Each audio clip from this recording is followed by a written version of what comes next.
Okay students, देखिए ये हमारी लेट्स ट्राई 5 है। ये स्टार्ट करने जा रहे हैं हम अभी। तो इसमें जो हमारी लास्ट थी एक्सरसाइज थी उसमें हमने पढ़ा था इंटीरियर पॉइंट्स और एक्सटीरियर पॉइंट्स। ये मैं आपको फिर एक बार रिपीट करा देता हूँ। देखो इंटीरियर पॉइंट्स तो कौन से थे, जो किसी डायग्राम के या कोई भी आपका पॉलीगन है, कोई भी क्वाड्रिलेटरल है, उसके अंदर जो पॉइंट होते थे ना, वो क्या कहलाते थे, इंटीरियर पॉइंट। और एक्सटीरियर कौन से कहलाते थे, जो बाहर होते थे उसके। और बाउंड्री पे कौन से कहलाते थे, जो उसकी जो बाउंड्री है, साइड्स वगैरह हैं, उनके ऊपर जो पॉइंट्स होते थे वो बाउंड्री पॉइंट्स कहलाते थे। सेम वही चीजें यहां पर है। In the given figure name the points, ये सारे पॉइंट्स आपको डायग्राम बनाना है आपने। अब वो क्या पूछ रहा है, पॉइंट्स इन द इंटीरियर, मतलब इस एंगल के इंटीरियर में कौन कौन से पॉइंट्स हैं। तो देखो कौन कौन से नजर आ रहे हैं आपको, ओ एम, ये दोनों पॉइंट्स हैं जो इसके इंटीरियर में, ठीक है। फिर पूछ रहा है पॉइंट्स इन द एक्सटीरियर। अब एक्सटीरियर का मतलब बाहर, आपको पता है एक्सटीरियर का मतलब क्या होता है, बाहर। तो बाहर कौन कौन से पॉइंट हैं, एल एंड एन, ठीक है, ये बाहर हो गए, ये मैंने बाहर लिख दिया एक्सटीरियर पॉइंट्स में।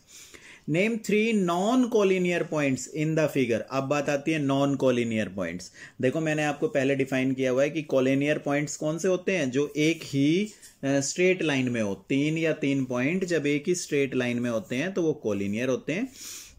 नॉन कोलिनियर कौन से होंगे, जो वो एक स्ट्रेट लाइन में ना हो। तो आपको जो कोई भी 3 पॉइंट उठा लो जो आपके स्ट्रेट लाइन में नहीं है, आप उनको लिख सकते हैं। जैसे एल ओ एम, देखो एल ओ एम, देख रहे हो ना, ये स्ट्रेट लाइन में नहीं है, दैट मीन्स ये नॉन कोलिनियर पॉइंट्स हो गए। अगला है L O N, L O N, ये भी नॉन कोलिनियर है। फिर है ओ एम एन, ये हो गया ओ एम एन, देखो ये भी नॉन कोलिनियर पॉइंट्स है, ठीक है। तो आप इस तरह से इसको लिख सकते हैं। अब बढ़ते हैं क्वेश्चन नंबर 2 की तरफ। ये हमारा क्वेश्चन नंबर 2 है। इन the figure given right another name for the angles 1 2 3 4 5। इनका दूसरा नाम आपने लिखना है। तो जब भी एंगल का नाम लिखा जाता है ना, दूसरे एंगल का आपने सेकंड नेम लिखना है, तो कैसे लिखेंगे। जैसे कि एंगल 1 है, इस एंगल 1 का क्या नाम होगा। तो एक चीज ध्यान रखना, जब भी जिस एंगल का नाम लिखना है आप उस पॉइंट को बीच में रखेंगे। क्लियर हुई ये चीज, जिस एंगल का नाम लिखना है उसको आप बीच में रखेंगे। जैसे मैं इस एंगल 1 को क्या बोल सकता हूं, बी ए एफ, ये बोल सकता हूं, या एफ ए बी, ऐसे बोल सकते हैं। तो वही मैंने लिखा है, एंगल 1 को क्या लिखा है मैंने, बी ए एफ। आप एफ ए बी भी लिख सकते हैं, बस ये पॉइंट बीच में आना चाहिए। अब सेम ऐसे ही सेकंड, इस सेकंड वाले एंगल को क्या लिखेंगे, देखो बी एफ सी बस, या सी एफ बी, ये चीज है। थर्ड वाले को क्या लिखेंगे, थर्ड यहां पर है तो ये होगा सी डी एफ। क्लियर हुआ। फोर्थ को क्या लिखेंगे, सी एफ डी। फिफ्थ को क्या लिखेंगे, डी ई एफ या एफ ई डी। आप इस तरह से इनको राइट डाउन कर सकते हैं। आई होप कि सभी को एंगल्स का जो है नेमिंग करना आ गया होगा।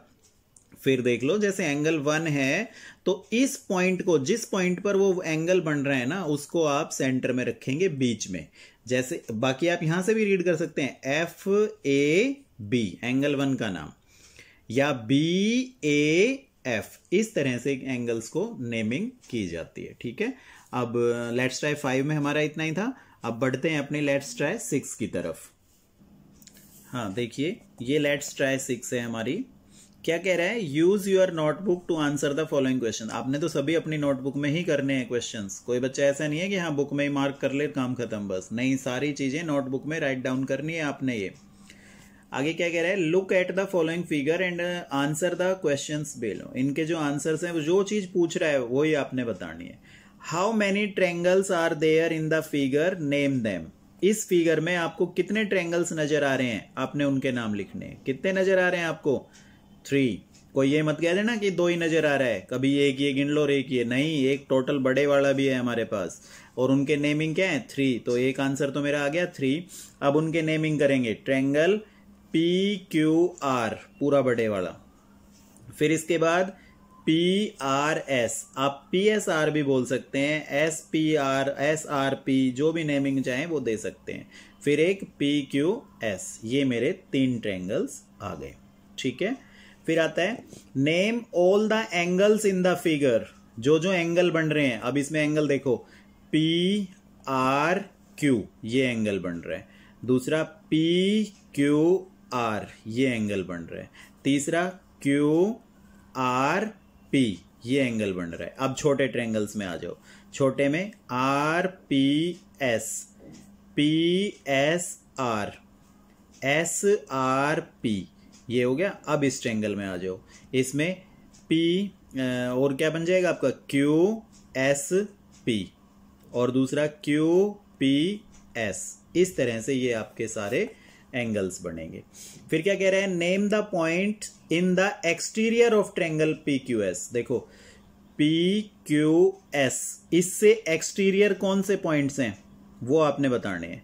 सिर्फ इस ट्रायंगल से PQS से एक्सटीरियर बाहर कौन कौन से पॉइंट हैं आपके, एक तो X हो गया और एक Y हो गया, क्योंकि ये भी तो बाहर है, इस ट्रायंगल से तो बाहर है ना ये भी, तो ये बाहर हो गया।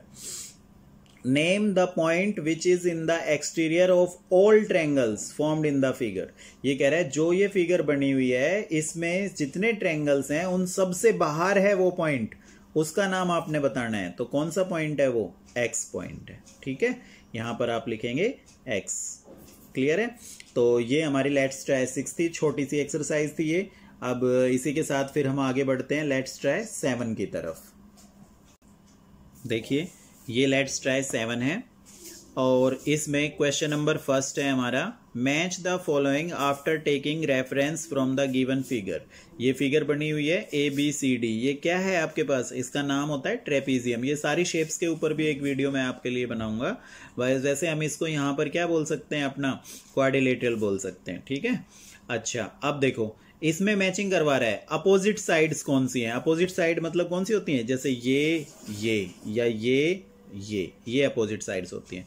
तो अपोजिट साइड्स में मेरे पास AB और CD है, यहाँ पर ये रहा AB एंड CD, इसको आप इससे ज्वाइन कर देंगे। एडजेसेंट साइड कौन सी होती हैं, ये मैंने आपको पहले भी बताया था लास्ट वीडियो में। एडजेसेंट ये होती हैं जैसे ये साइड इसी के साथ अटैच एक और साइड, ये दोनों एडजेसेंट साइड होती हैं। या ये साइड और इसके साथ ये साइड, या ये साइड और इसके साथ में ये वाली साइड, ये सारी एडजेसेंट साइड्स होती हैं। तो एडजेसेंट साइड्स में आ गया आपका BC एंड CD। अब आता है अपोजिट एंगल्स। अपोजिट एंगल कौन कौन से होते हैं, जैसे ये A है तो इसका अपोजिट क्या होगा C, ये B है तो इसका अपोजिट क्या होगा D। ये अपोजिट एंगल होते हैं। तो देखो कौन सा ऑप्शन दिया हुआ है आपके पास, A एंड C। तो आप यहां से इसको A और C के साथ ज्वाइन कर देंगे। ठीक है, अच्छा ये हमारा क्वेश्चन नंबर फर्स्ट था। अब बढ़ते हैं क्वेश्चन नंबर सेकंड की तरफ। हाँ ये देखिए क्वेश्चन नंबर सेकंड है ये अपना, फर्स्ट हमारा हो गया है, सेकंड है। क्या कह रहा है, name the diagonals of a quadrilateral ABCD। ये एक क्वाड्रिलेटरल हमने ड्रॉ करना है ABCD इस तरह से। अब इसमें जो डायगोनल्स है ना उनके नाम लिखने। डायगोनल्स होते हैं ये AC एंड BD। तो इसके डायगोनल्स क्या आ गए, diagonals are AC and BD। बस इतना काम आपने इसमें सेकंड क्वेश्चन में करना था। नेक्स्ट है question number third, draw a quadrilateral ABCD, mark 2 points X and Y in the interior such that the line segment XY doesn't lie wholly in its interior। Question को समझो पहले, क्या कह रहा है वो, एक क्वाड्रिलेटरल बनाना है ABCD, इसके अंदर कोई 2 पॉइंट लेने हैं आपने X and Y, such that they does not lie wholly in its interior line segment. मतलब XY जो आपने वो पॉइंट लिया, जब हम उनको मिलाएंगे तो XY एक लाइन सेगमेंट बनेगा। तो वो लाइन सेगमेंट पूरा का पूरा इंटीरियर नहीं होना चाहिए, मतलब उसका उस लाइन सेगमेंट का कुछ पोर्शन बाहर आना चाहिए। तो इस तरह का आपने एक डायग्राम बनाना है, क्वाड्रिलेटरल बनाना है, क्वाड्रिलेटरल ABCD। अब आप सोचोगे ABCD बना देंगे, सीधे सीधे क्वाड्रिलेटरल होते हैं उसके अंदर आएंगे, लेकिन वो तो सारा ही अंदर आएगा, नहीं आएगा। कुछ केसेस में ऐसे डायग्राम बनते हैं, ऐसी क्वाड्रिलेटरल बनती हैं, मैं आपको दिखाऊंगा अभी, ताकि उसके अंदर 2 इंटीरियर पॉइंट होंगे तो उसके जो कुछ पोर्शन है जब हम उसको मिलाएंगे तो वो बाहर आएगा। देखो इस तरह से आपने ऐसा बनाना है। इसमें देख रहे हो ये ए बी सी डी एक मेरे पास क्या है, क्वाड्रिलेटरल है। इसके इंटीरियर में मैंने 2 पॉइंट लिए, इंटीरियर मतलब अंदर, एक्स और वाई, ये भी अंदर है, दोनों पॉइंट अंदर है। जब मैं इनको ज्वाइन करूंगा तो एक लाइन सेगमेंट बना है एक्स वाई। अब आप ध्यान से देखो, क्या X Y line segment completely इसके अंदर है? नहीं है। क्यों? क्योंकि इसका इतना पोर्शन, ये थोड़ा सा पोर्शन कहाँ आ रहा है, एक्सटीरियर आ रहा है, बाहर आ रहा है। समझ आई ये बात? इस तरह से करना है कि इसका, ये क्वेश्चन ये कह रहा है कि जो पॉइंट्स हैं वो तो दोनों अंदर होने चाहिए, जो आपका क्वाड्रिलेटरल है उसके अंदर होने चाहिए, लेकिन जब आप उन पॉइंट्स को ज्वाइन करेंगे एक्स वाई को तो एक लाइन सेगमेंट आएगा, वो लाइन सेगमेंट कंप्लीटली अंदर नहीं होना चाहिए, कुछ पोर्शन उसका बाहर होना चाहिए। ठीक है, तो ये क्वेश्चन नंबर 3 था। अब बढ़ते हैं अपने क्वेश्चन नंबर 4 की तरफ। ये क्वेश्चन नंबर 4 है, इसमें कुछ क्वेश्चंस हैं। वो कह रहा है क्वाड्रिलेटरल ड्रॉ करो, इस तरह से बस आपने बनाना है, उसको नेमिंग करनी है थोड़ी सी। अब कुछ क्वेश्चंस इससे रिलेटेड है, वो ये है उनका solution. Name the side opposite to side Q R. Q R, देखो क्यू आर के अपोजिट साइड कौन सी है? क्यू आर के अपोजिट आप सबको दिख रहा होगा, ये साइड है पी एस, तो इसका आंसर हो गया पी एस। फिर कह रहे हैं name the side adjacent to side Q R. Q R के एडजेसेंट, बिल्कुल क्या होगी, पी क्यू हो सकती है एक, और दूसरी आर एस हो सकती है, यही तो एडजेसेंट साइड होंगी इसकी, ये इसका आंसर है। फिर है name the angle opposite to angle S. Angle S के अपोजिट, देखो ये एस है कंप्लीट डायग्राम में, ये एस है, इसके अपोजिट क्या आया, क्यू, दैट मीन्स ये इसका आंसर हो गया क्यू। नेक्स्ट है name the angle opposite to angle P. देखो एंगल पी देखो कहां है, ये रहा डायग्राम में, देखो बहुत इजी है, आप इजीली कर सकते हैं। ये P है, इस P के अपोजिट क्या है, R, तो आपका आंसर क्या आ जाएगा, R। ठीक है, name the angle opposite to angle P, इसका आंसर क्या आ जाएगा, एंगल R आ जाएगा। फिर है name both the diagonals of the quadrilateral. Diagonal लिखने, आपको अच्छे से पता है कि डायगनल्स कैसे होते हैं, कौन कौन से होते हैं, तो उनके नेमिंग क्या आएंगे, PR and SQ। Name both the diagonals of the quadrilateral, इसका क्या आएगा, PR एंड SQ। ठीक है, अब मैं डायग्राम में भी आपको दिखा देता हूं एक बार। देखो ये डायग्राम है, ये डायगनल है PR एंड SQ, दोनों डायगनल्स इसके ये हो गए। ठीक है, तो ये हमारी जो है लेट्स ट्राई आपकी सेकंड कंप्लीट हो गई है। ठीक है,